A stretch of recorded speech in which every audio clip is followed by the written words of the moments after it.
Testing strategy number 2. I love to tell the students when you are taking a test and you are doing a math word problem, or even you're reading a story and you're not sure what's going on, it's the best thing you can do is draw a picture.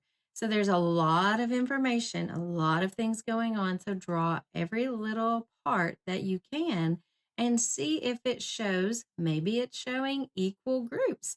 If it's showing equal groups, then you know it is time to multiply. Or it shows you a certain amount and it says sharing. Draw that picture. How many friends are there? How many am I having to divide?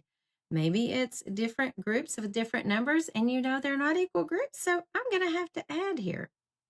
Or maybe sometimes you have to add and then divide. So once you draw out the picture of what is going on, your brain then looks at it and says, oh, I get it. If this was helpful, like and subscribe and check out more at mathwithkaren.com.